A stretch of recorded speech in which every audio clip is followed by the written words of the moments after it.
Abra comigo lá no livro de Isaías, capítulo de número 55. Isaías 55, verso 6, diz assim. Isaías 55, 6. Buscai ao Senhor enquanto se pode achar. Invocai-o enquanto está perto. Deixe o ímpio o seu caminho e o homem maligno os seus pensamentos e se converta ao Senhor, que se compadecerá dele. Torne para o nosso Deus, porque grandioso é em perdoar. Dizendo agora o Senhor, através dos lábios do profeta. Porque os meus pensamentos não são os vossos pensamentos, nem os vossos caminhos, os meus caminhos, diz o Senhor. Porque assim como os céus são mais altos do que a terra, assim são os meus caminhos mais altos do que os vossos caminhos, e os meus pensamentos mais altos do que os vossos pensamentos. Porque assim como descem a chuva e a neve dos céus, e para lá não tornam, mas rega a terra e a faz produzir e brotar, e dá semente ao semeador e pão ao que come. Desta maneira será a palavra que sair da minha boca. Ela não voltará para mim vazia. Antes, ela fará o que me apraz, o que me agrada, e prosperará naquilo para que a enviei. Nós te damos graças, Senhor, pela tua palavra. Essa palavra é tua, Senhor Deus. E o discernimento dela deve ser através do teu Espírito Santo, Senhor Deus. A Bíblia nos diz que o homem natural, ele não entende as coisas do Espírito porque lhes parece loucura. Mas o homem espiritual, ele entende bem tudo. E é assim que nós queremos para a tua igreja, Senhor, entender tudo. De uma maneira clara, cristalina, meu Deus. Que o servir ao Senhor, meu Deus, seja como um soldado que está alistado em um exército. Mas ele tem certeza da vitória, porque eles têm à frente um general, conhecedor de todas as áreas inimigas. Ele tem um general que tem uma voz de comando muito forte.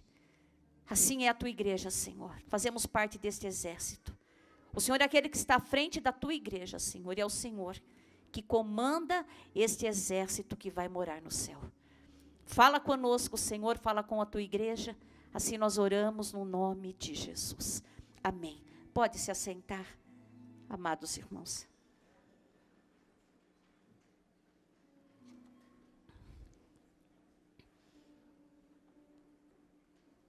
Vamos falar nesta manhã sobre os propósitos de Deus, irmãos. Propósito quer dizer a intenção. Quando eu tenho um propósito, eu intento fazer algo. Eu desejo realizar algo. Existem planos dentro de mim em realizar alguma coisa. Aqui a Bíblia nos deixa bem claro, através do profeta Isaías, que nós devemos buscar ao Senhor, enquanto podemos achar. Enquanto a tua presença está aqui conosco. Nós sabemos que aonde quer que nós estejamos, nós vamos orar, o Senhor vai nos ouvir. Nós vamos clamar e Ele estará nos ouvindo.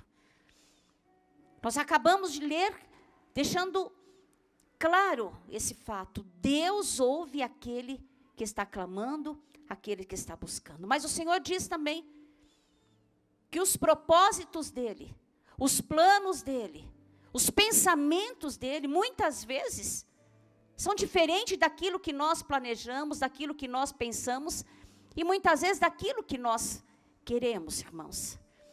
E a Bíblia assim nos mostra o caráter de um Deus, que tem uma personalidade, Ele tem algo definido. O nosso Deus sabe o que precisa ser feito.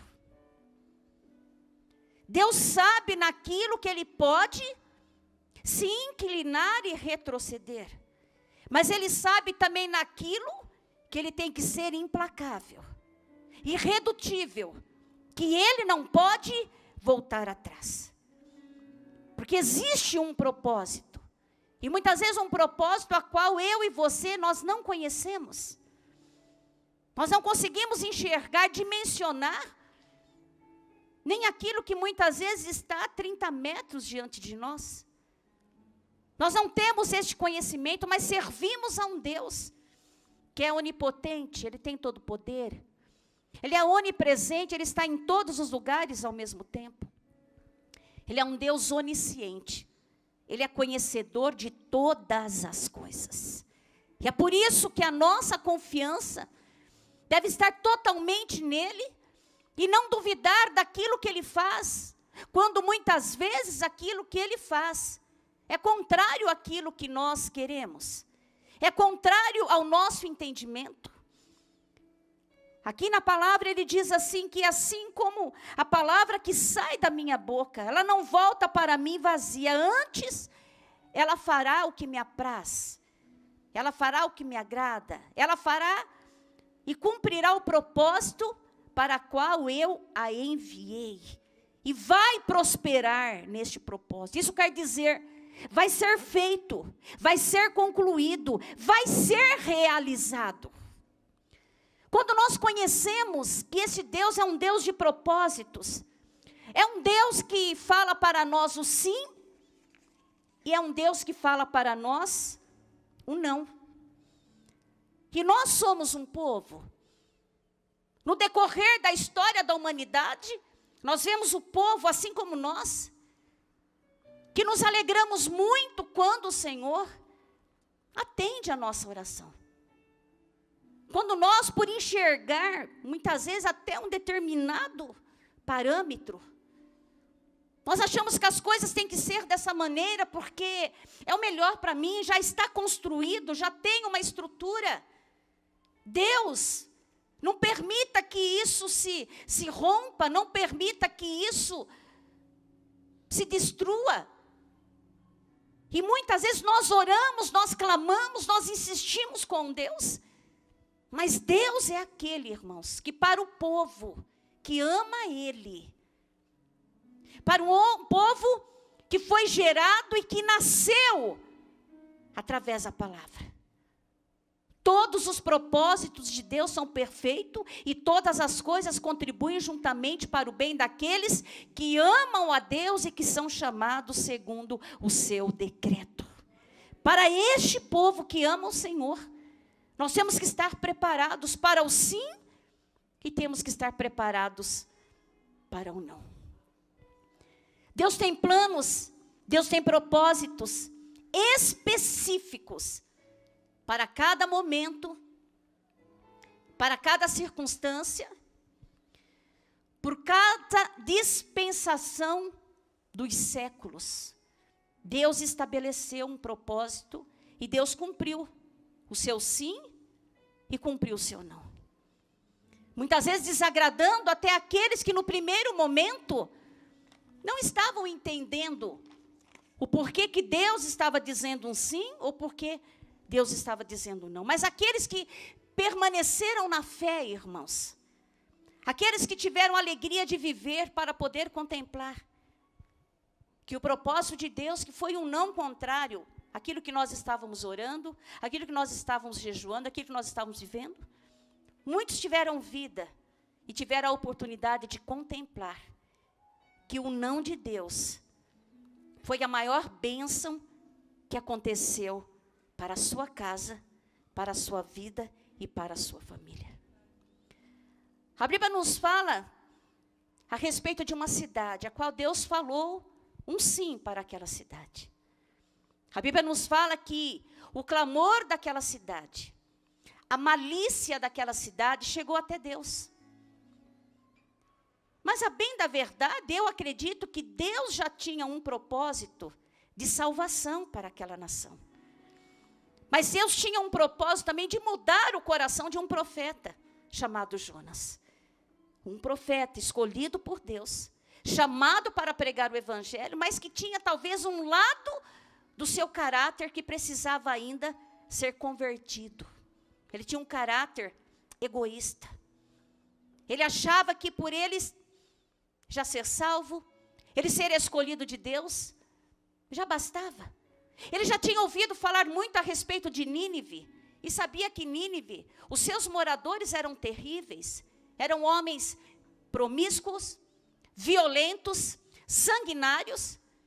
E quando Deus falou, Jonas vai pregar para aquele povo, ele não quis ir. E nós conhecemos toda a história, sabemos da maneira que ele se escondeu do propósito de Deus para a vida dele. Era uma lição que Deus queria dar para Jonas, mas Deus tinha um propósito de salvação. Mas para aquele povo entrar dentro do propósito, se alinhar com o propósito de Deus, eles precisavam receber uma palavra de condenação.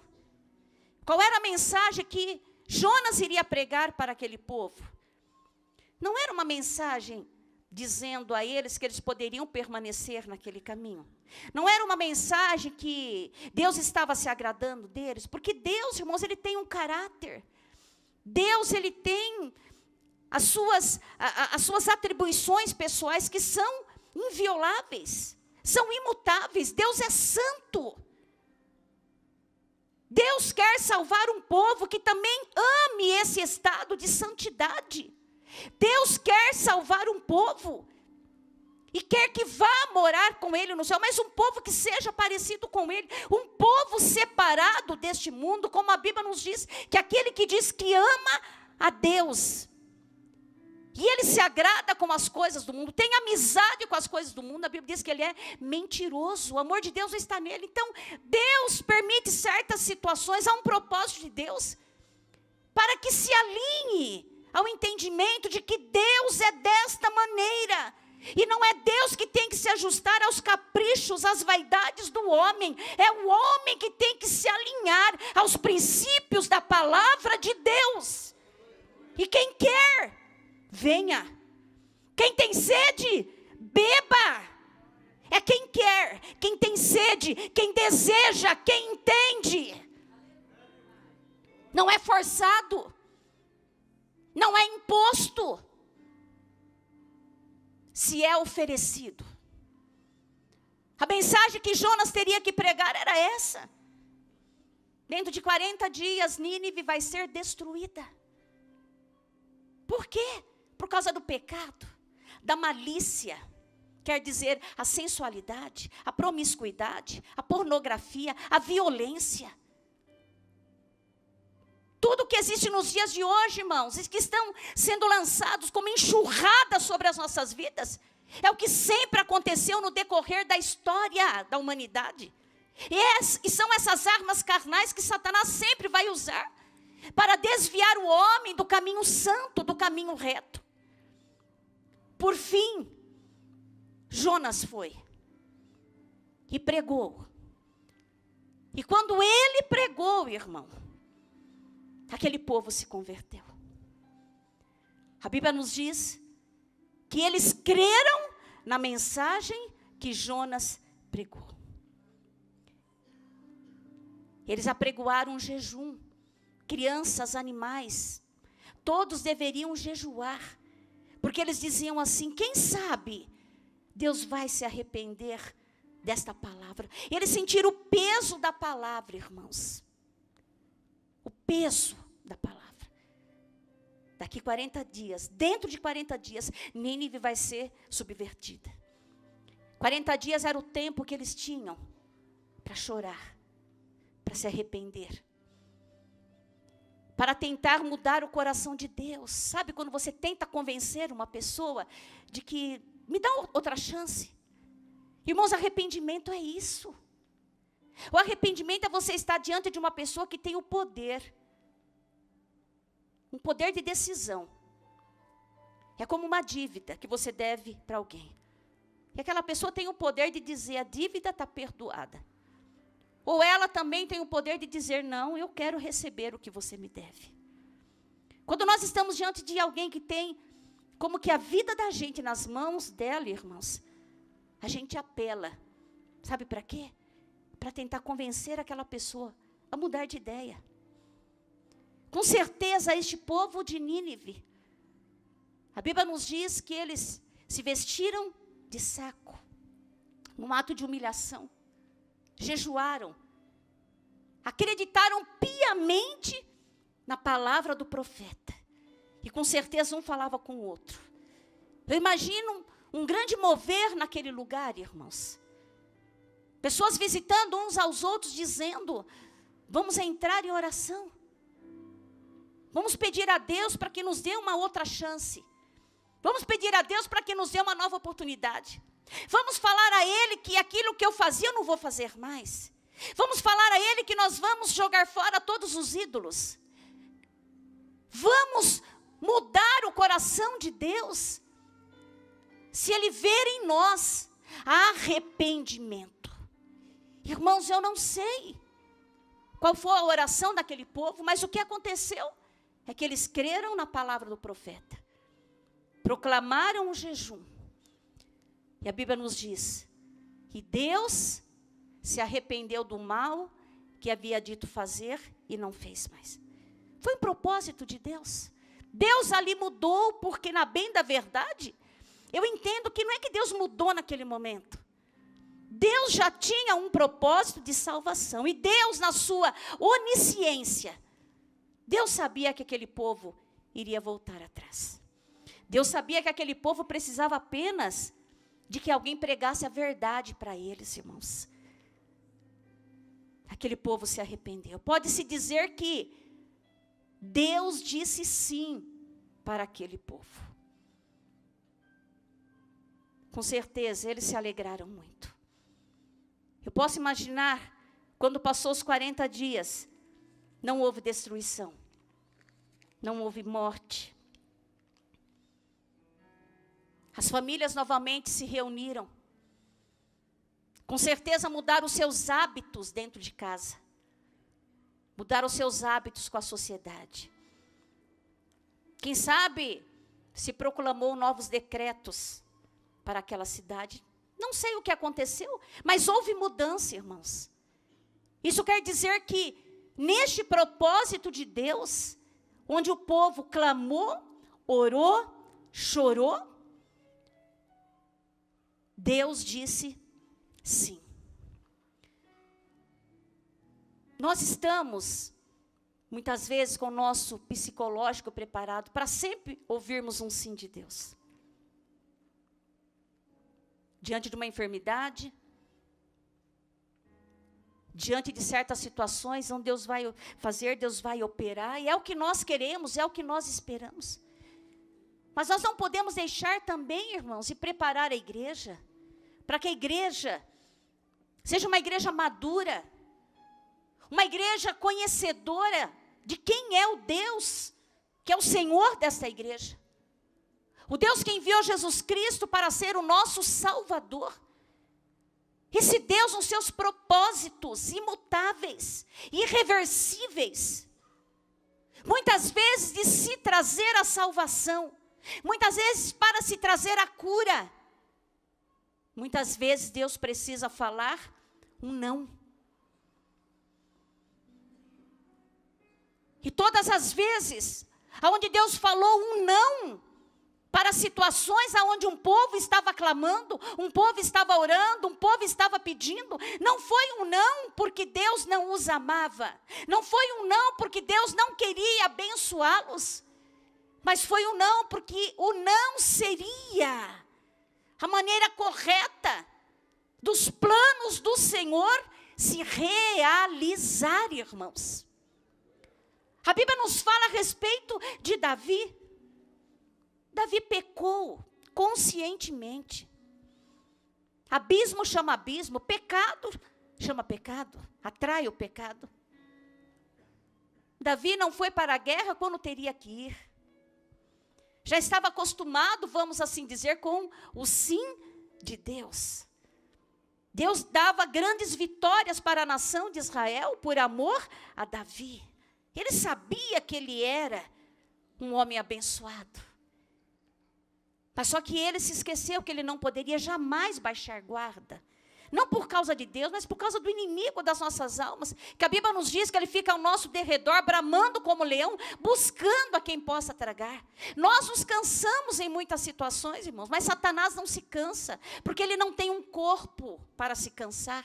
Ele não precisa dormir, ele não descansa, ele é todo tempo acusador, destruidor, pai da mentira tem uma missão em sua vida, que é matar, roubar e destruir.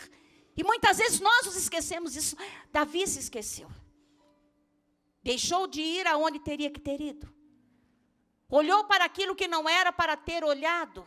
Ele olhou, viu uma mulher se banhando, e você conhece toda a história. Ele se encantou por aquilo que os seus olhos viu. Perguntou quem era a mulher, falaram para ele o nome do seu esposo. Era a esposa de Urias. Tramou no seu coração, ficou como que perturbado de paixão por aquela mulher. Tramou no teu coração uma maneira de se deitar com ela. Assim aconteceu da maneira que ele planejou. Aquela mulher engravidou. Fez saber a Davi, dizendo, eu estou grávida. E como abismo chama abismo, ele falou, e agora, como é que eu vou fazer? Porque ela não pode ter engravidado do marido, porque o marido estava na guerra. Veja o que ele fez, mandou trazer o marido da guerra. Insistiu para que ele se deitasse com a mulher dele, para depois poder dizer que o filho era de Urias. Irmãos, pecado em cima de pecado. Chegou o momento que a única forma de tentar resolver aquela situação, que já estava toda emaranhada, foi mandar matar ao esposo daquela mulher. Mandou levá-lo para a batalha, colocar na linha de frente, era a morte certa. Porque aí ela viúva, ele como que estaria como que ela desimpedida, e ele poderia se deitar, se casar com ela. Aparentemente, aquele pecado, irmãos, diante da sociedade, coitada de Batseba. O marido morreu, ficou viúvo, mas agora, ainda bem que tem Davi que casou com ela. Nossa, e já engravidou na lua de mel.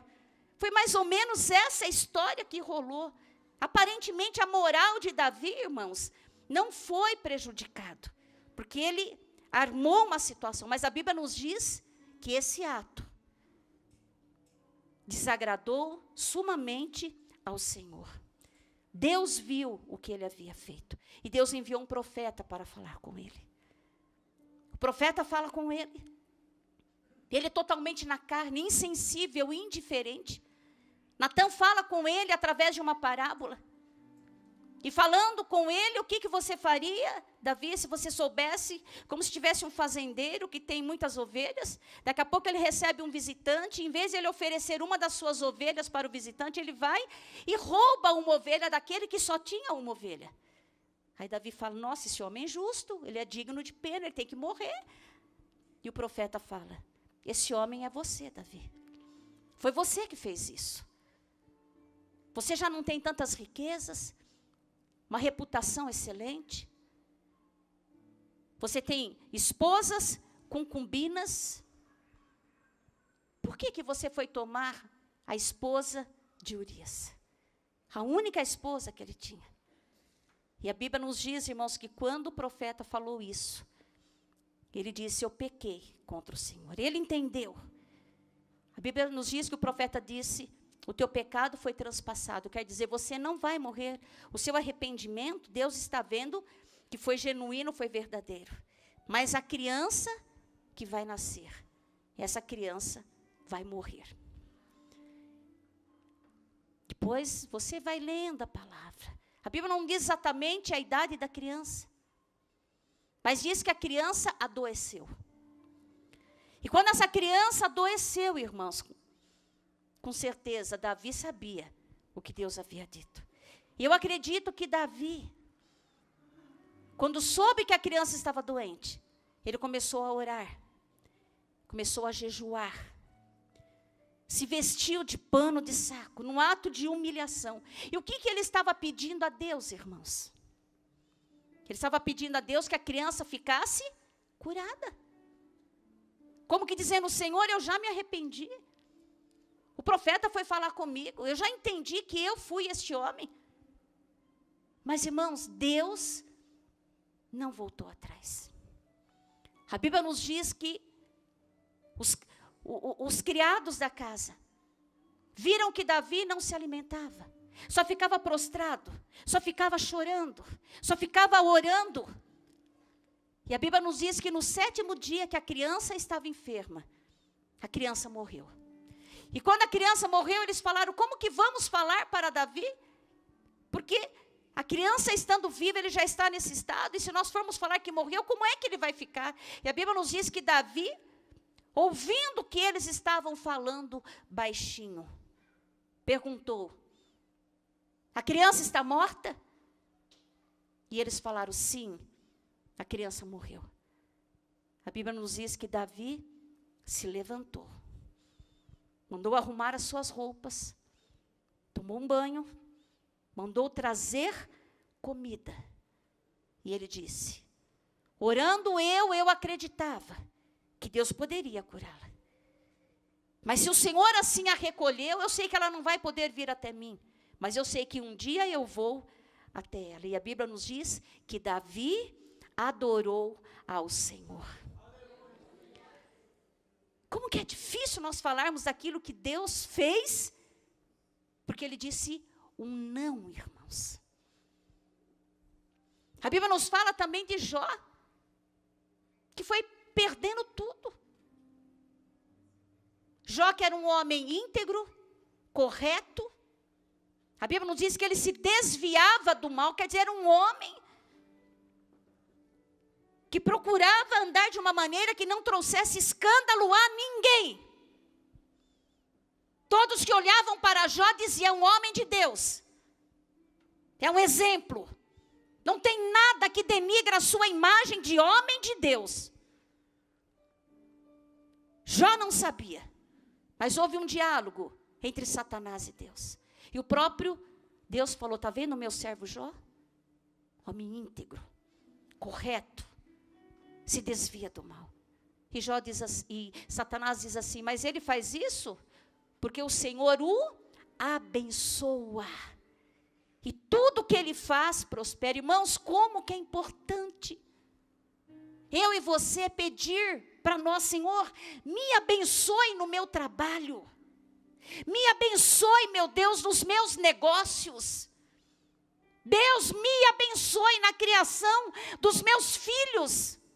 Deus, me abençoe para que eu seja uma pastora segundo o teu coração. Deus, me abençoe para que eu exerça o ministério, ó Deus, da maneira que tu quer.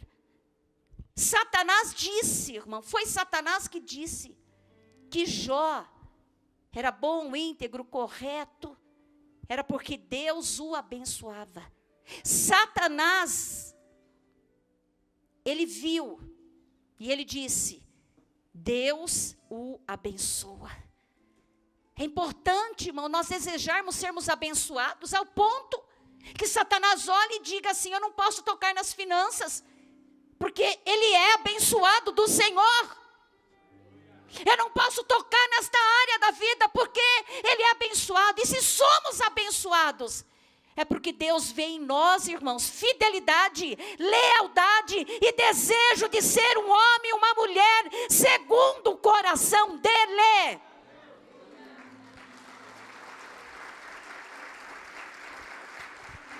A Bíblia nos diz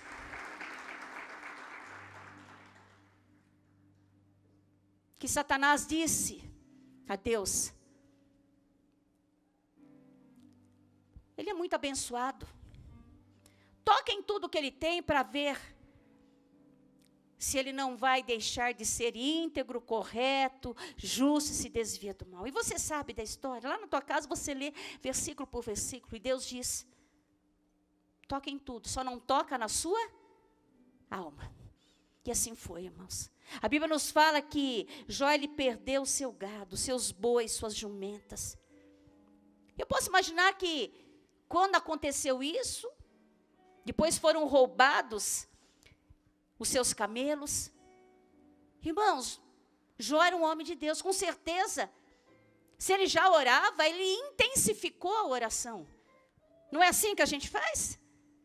Quando as coisas não estão bem, você começa a orar. Só que em relação a Jó, parece que quanto mais ele orava, mais as coisas ficavam apertadas. Quem sabe, irmãos, Que ele fala, meu Deus, será que eu estou orando errado? Parece que quanto mais eu, como dizia o adágio católico, né? Quanto mais eu rezo, mais assombração aparece, né? Quanto mais eu estou pedindo, parece que as coisas estão pior. Primeiro perdeu os seus bois e jumentos. Com certeza, Deus, o que está acontecendo? Eu sou um homem tão próspero, tão abençoado, agora morreu boi e jumenta. Daqui a pouco, morrem as ovelhas. E com certeza foi orando. Daqui a pouco, roubaram todos os seus camelos. Irmão, nós estamos falando de um homem que não é fictício. Ele tinha um nome, tinha uma esposa, tinha família. Aquilo que é parábola, é parábola. É o nosso Deus trazendo uma história inspirada para nos fazer entender, muitas vezes, um princípio divino. Jó era um homem que tinha uma família como eu e você, e as coisas começaram a dar errado, e com certeza, meu Deus, eu estou orando, estou jejuando, aconteceu dos seus filhos estarem na casa do filho primogênito. E deu uma chuva tão forte, uma tempestade, que caiu todo o telhado, matou todos os seus 7 filhos e 3 filhas. Você já parou para imaginar, irmãos? Cadê? Talvez ele dissesse, buscar o Senhor e Deus me responder.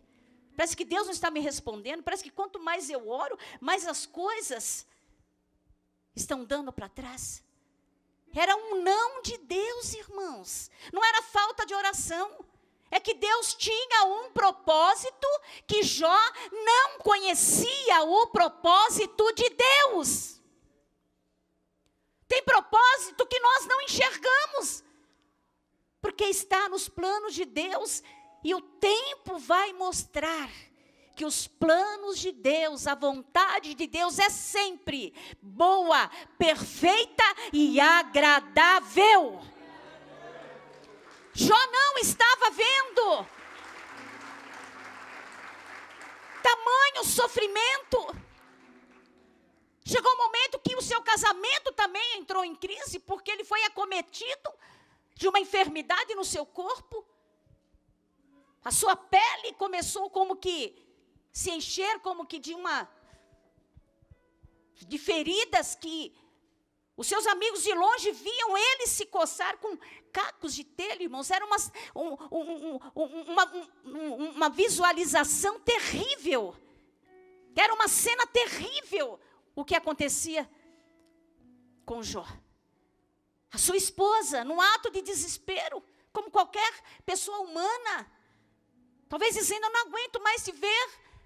Agora nós estamos pobres, porque ele era rico, mas com certeza era um comerciante dos seus gados, dos seus camelos, mas perdeu tudo, então os problemas financeiros vieram. Com a morte dos filhos, você imagina a tristeza deste homem. Agora ainda por cima doente. Jó não estava vendo o propósito, irmãos. A sua esposa não estava vendo o propósito. Quando ela disse, amaldiçoa o teu Deus, porque se você amaldiçoar, quem sabe Deus já te leva, porque eu não aguento ver o teu sofrimento.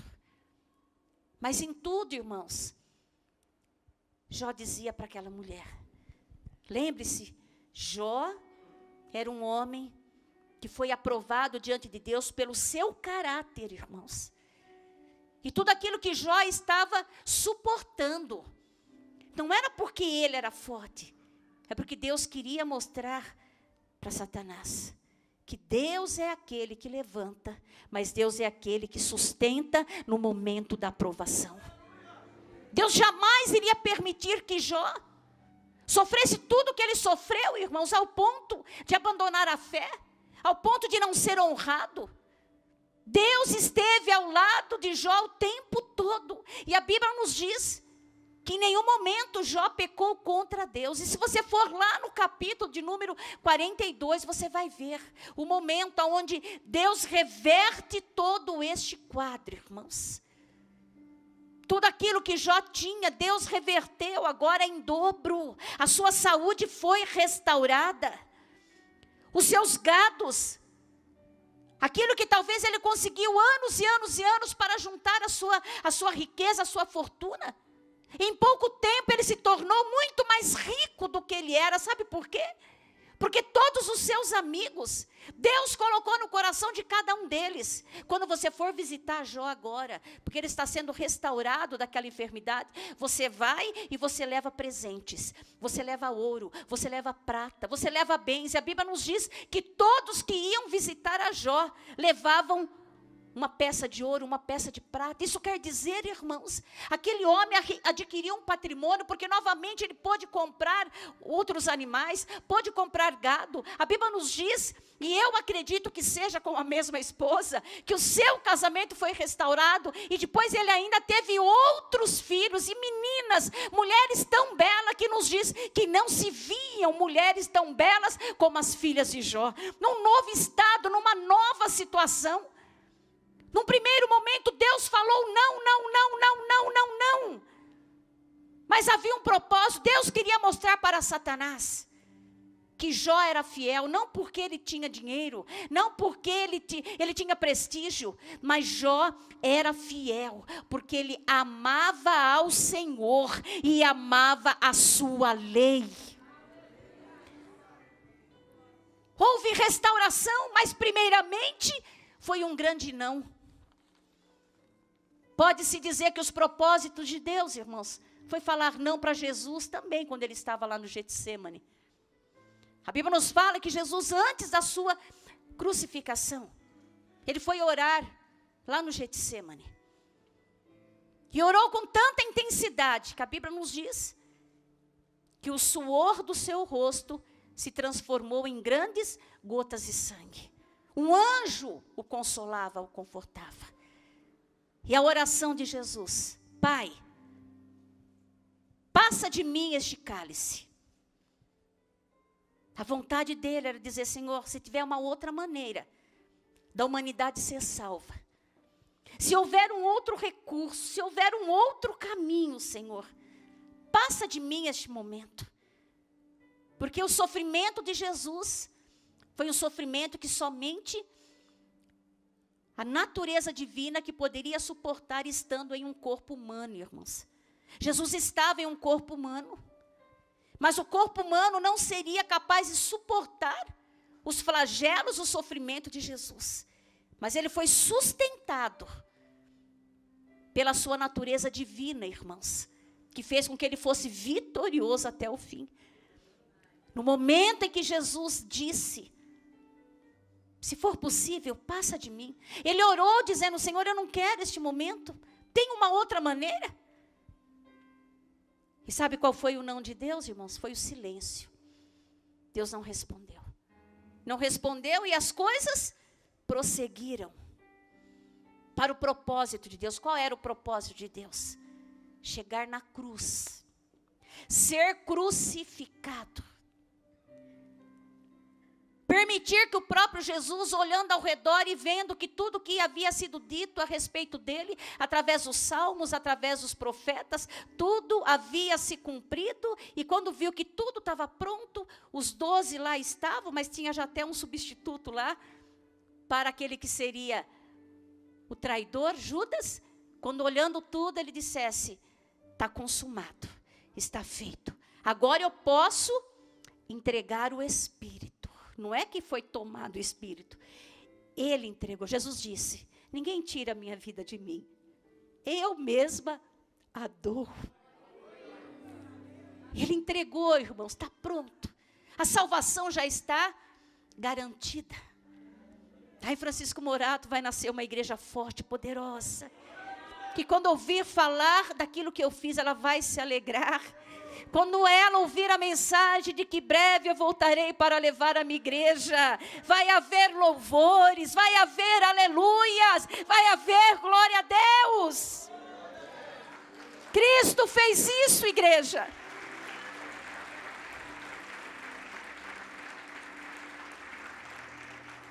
Aquele não de Deus para Jesus foi necessário para garantir a minha salvação e a tua salvação, irmãos.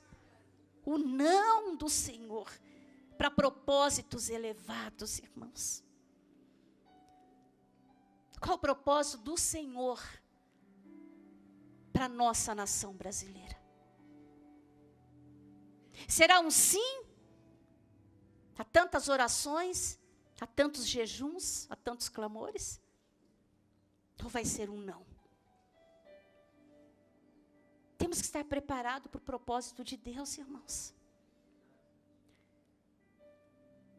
Sabe qual é a igreja mais viva, atuante, que serve de exemplo para nós, irmãos? Não são as igrejas brasileiras, mas são as igrejas que estão em países perseguidos. E alguns países não é porque não tem igreja. A China até que tinha algumas igrejas, mas por que tinha cristão perseguido? Porque as igrejas que lá estão são igrejas, praticamente aquela igreja que não confronta, a igreja que não incomoda, aquela igreja que só prega paz e amor, aquela igreja que talvez só traz uma palavra que muitas vezes enaltece a vaidade. Por que não se juntam a elas? Porque eles sabem que o verdadeiro evangelho é um evangelho de renúncia, irmãos. Apertado e estreito é o caminho que conduz aos céus. Largo e espaçoso é o caminho que conduz à perdição. Muitos países que hoje não têm a liberdade que nós temos, foram enganados com falsos discursos, irmãos, como nos dias de hoje. Mas aí por que muitas vezes Deus permite que um não aconteça? Não à oração, não ao clamor, não a isso, não aquilo. Porque muitas vezes Deus quer extrair o melhor azeite, irmãos. Mostrar a essência da verdadeira igreja. Quantos estão trocando Jesus, irmãos, por pressões psicológicas? Quantos que não conseguem ter uma fé autêntica e verdadeira? Quantos que não desagradam amigos? Quantos que não querem desagradar a família? Quantos que não querem desagradar muitas vezes o seu irmão? E muitos estão achando, Deus não se importa com isso. Não sei, irmãos. Só que tem um momento onde a Bíblia nos diz, e eu farei diferença entre aquele que serve a Deus e aquele que não serve a Deus. Entre aqueles que são meu povo e entre aqueles que diz que são meu povo, mas me chamam de Senhor, Senhor, mas na verdade não fazem a minha vontade. Nós temos orado hoje desde as 6 horas da manhã, irmãos. Nós estamos com a igreja aberta. Nós conversamos com a Nancy, o grupo da Uniora lá preparou um local de oração. Bandeira do Brasil lá está, e não só aqui. Eu enviei um vídeo para os irmãos aonde o Brasil, todos os grandes líderes do Brasil todo, estão orando a favor do dia de hoje. Onde vai ser decidido. Não se vota em Bolsonaro, Lula, não. É esse princípio. E é este princípio. Esquece o homem e toma a sua decisão no princípio. Mas, de verdade, eu tenho orado para que a vontade do Senhor seja feita, irmãos. Eu sei que para aqueles que são sinceros diante de Deus, a vontade dEle, ela é boa, perfeita e agradável. E nós vamos viver para ver que talvez o não de Deus foi para que a igreja fosse como puro ouro, refinado como ouro de Ofir. Não sei, irmãos. Eu acredito que, pelo povo, por aquilo que nós vemos, pelo verde e amarelo, pela expressão que nós vemos, nós vamos ter uma grande vitória, irmãos. Eu creio numa grande vitória. Eu creio. E eu creio que é este o propósito de Deus. Mas, eu também estou preparado. Sabe para quê? Para a ira de Deus, irmãos, sobre o Brasil. Sabe por quê? Quantos se recordam do que foi feito em carnavais passados? Colocaram Jesus carregando uma cruz, e uma pessoa fantasiada de demônio chicoteando Jesus. Colocaram um homossexual numa cruz, representando a Cristo. Chegaram ao absurdo de se pegar símbolos religiosos e colocarem dentro do seu corpo. E este ano fizeram um absurdo, uma escola de samba, colocou um Exu em cima de um globo. Quem que se recorda disso? E ele em cima daquele globo, como que bebendo sangue. Se houve arrependimento, irmão, porque nós temos que pedir perdão pela nossa nação. Pedir perdão, irmãos, pelos pastores mercenários, que pregam, não porque ama a tua vida, não porque deseja que você vá para o céu, mas muitas vezes naquilo que você pode oferecer, na parte financeira. E você sabe que isso acontece. Quantos que chamaram a atenção da Receita Federal pelo patrimônio adquirido que não poderia ser de uma pessoa que diz viver em prol da obra de Deus. Na verdade, irmãos, patrimônios adquiridos não só no Brasil como fora do Brasil. E por isso, muitas vezes eu e você passa pela vergonha, muitas vezes, de falar que você é da igreja. Você vai para a igreja para quê? Para dar dinheiro para pastor? Pastor tudo é rico, pastor é mentiroso, pastor é isso. É verdade ou não é, irmãos? Sabe por que vocês enfrentam isso? Não por causa da vossa pastora que você conhece há 40 anos, mas pelos mercenários, que abusam da fé. Só que Deus vê tudo isso. Sabe, irmãos, e orando ontem ao Senhor, foi antes de ontem que Deus me deu essa mensagem. Eu falei, Senhor, será que o Senhor quer aplicar um juízo sobre o Brasil? Sabe assim, merecia até que merece. Porque na verdade, essas aberrações foram feitas, irmãos. Quem assistiu um pedacinho do filme Porta dos Fundos? Eu assisti por curiosidade, não inteiro, irmãos. Mas eu vi as partes para poder falar para você que não é fake news, não é o que eu ouvi falar. Eu assisti. Fizeram o personagem de Jesus em uma casa de prostituição. Jesus fumando maconha. Eu pergunto, irmãos, esse pecado recai sobre todos os brasileiros, irmãos. Sobre todos nós. Sabe, lendo a palavra, eu falei, Senhor, o Senhor falou tanto sim, mas será que o Senhor vai falar não para o Brasil e nós vamos voltar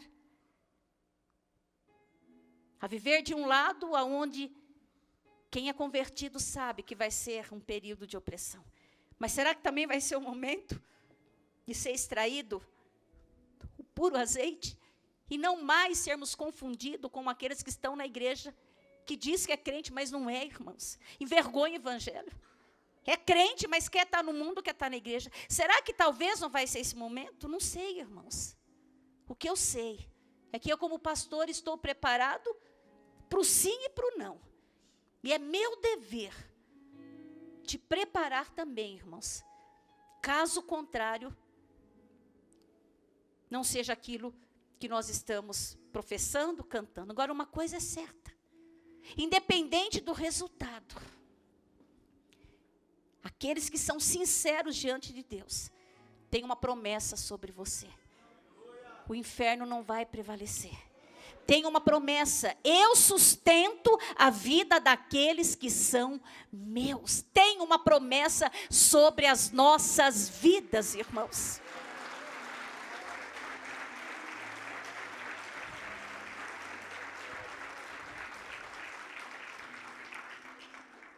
Independente da situação.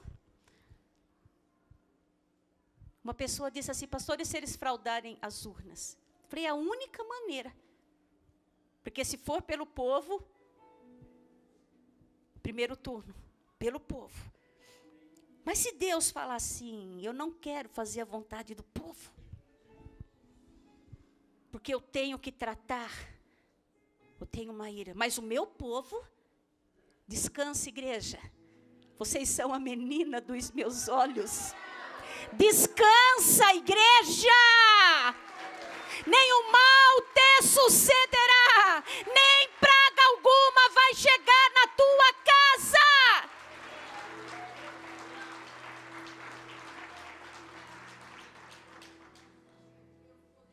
Falei, Senhor, é a única maneira? Aí Deus me fez lembrar. Quando o povo saiu do Egito,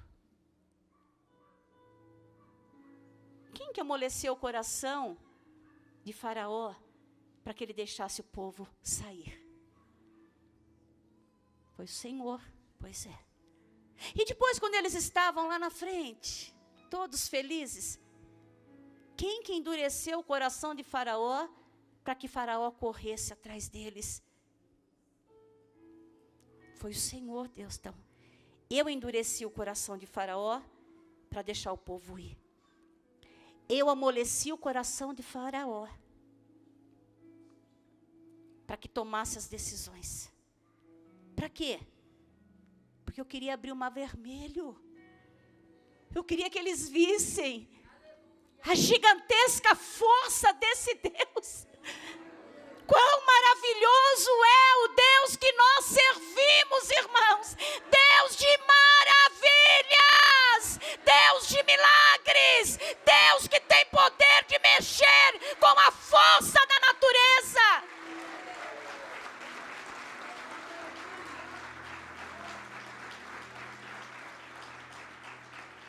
Pastora, se der fraude na urna, sabe o que eu vou dizer?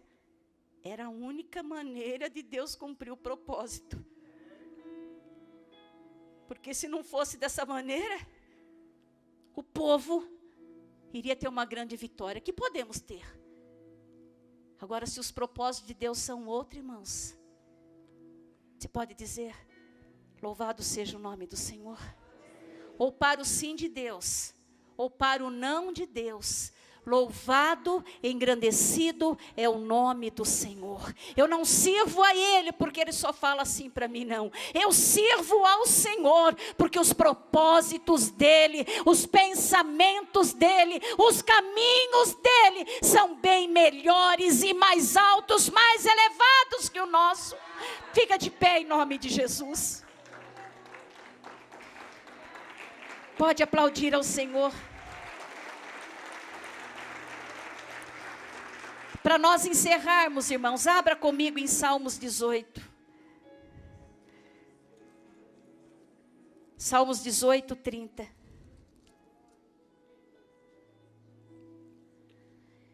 Salmos 18, 30 diz assim: o caminho de Deus é perfeito, e a palavra do Senhor, ela é provada.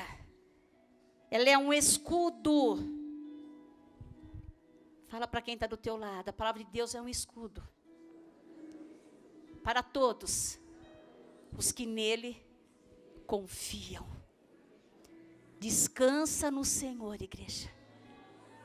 Faz a sua parte, que nós sabemos qual é a parte dos princípios. Jamais eu deixaria esses grandes homens de Deus, que eu vi, irmãos, como num desespero. Eu vi padres, vários padres pedindo, rezem, rezem. Não permita que sejamos cercados, não. Orem e façam o que é certo.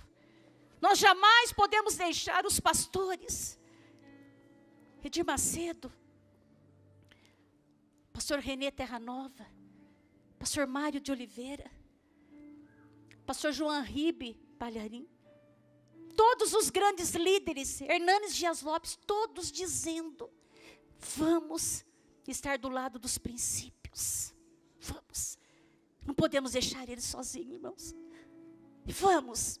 Somos uma grande igreja, uma grande nação. Se for propósito do Senhor, nós vamos ainda respirar um pouco, irmãos. As minhas netas vão ter a liberdade que nós temos, que nós tivemos, ir para acampamento, tanta coisa. Viver um evangelho verdadeiro. Eu vi os adolescentes aqui ontem, orando a Deus, clamando, buscando a presença do Deus verdadeiro, e quando buscamos, nós encontramos. Se Deus nos der ainda um tempo para respirar, vamos fazer a nossa parte, irmãos.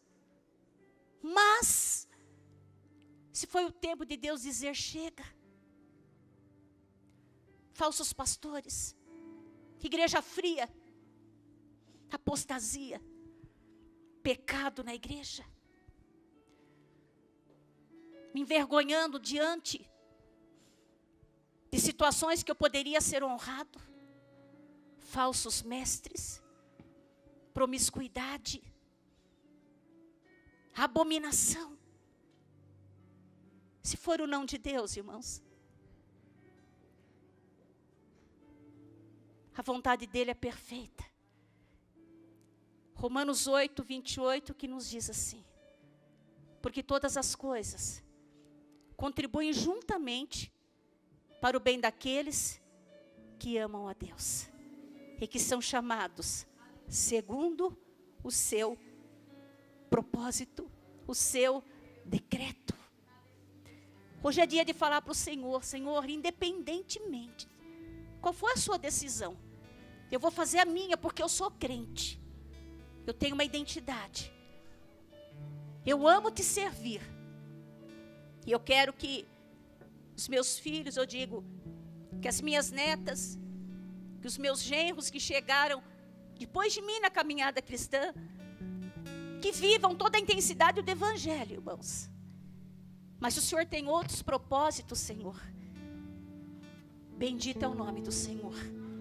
Bendito é o Deus dessa nação. Porque independente do que o Senhor vai fazer, nós continuamos declarando: feliz é a nação cujo Deus é o Senhor. Quando nós encerrarmos o culto, irmãos, eu estarei ungindo a mão de todos os irmãos. Porque você vai sair daqui, você vai cumprir o seu propósito. Eu vou fazer isso também, todos nós aqui. Vamos pedir: Senhor, toda fraude, todo engano está amarrado em nome de Jesus. Quer dizer, toda fraude, todo engano, tudo aquilo que não vier do Senhor está amarrado. Mas aquilo que vier da parte do Senhor, Deus, se cumpra.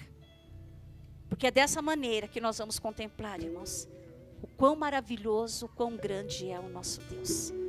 Vamos cantar mais uma vez: Deus, sara esta nação. Vamos cantar, irmãos. Vamos falar: Senhor, é como se eu estivesse rolando pela cinza. Eu quero que a minha nação tenha liberdade de declarar que ela é o celeiro de outras nações. Que a nossa nação possa estar, irmãos, enviando missionários para lugares que estão passando pela perseguição. Lugares que foram enganados, porque ninguém quis viver em um país comunista e socialista, irmãos. Os países se tornaram comunista e socialista, porque o povo foi enganado com falsos discursos. Você está entendendo isso, irmãos? E quando se deram conta, o sistema já estava instalado. Se Deus quer usar o Brasil, que use a minha vida, use a sua. Que o Senhor levante do nosso Brasil missionários, que em seus corações venha arder a chama do Evangelho de Cristo, irmãos. Mas que acima de tudo, irmãos, que a igreja, a noiva, adornada, preparada, perfumada, que aguarda a volta do noivo, que essa igreja esteja aqui no Brasil, irmãos, prontas para receber o Senhor.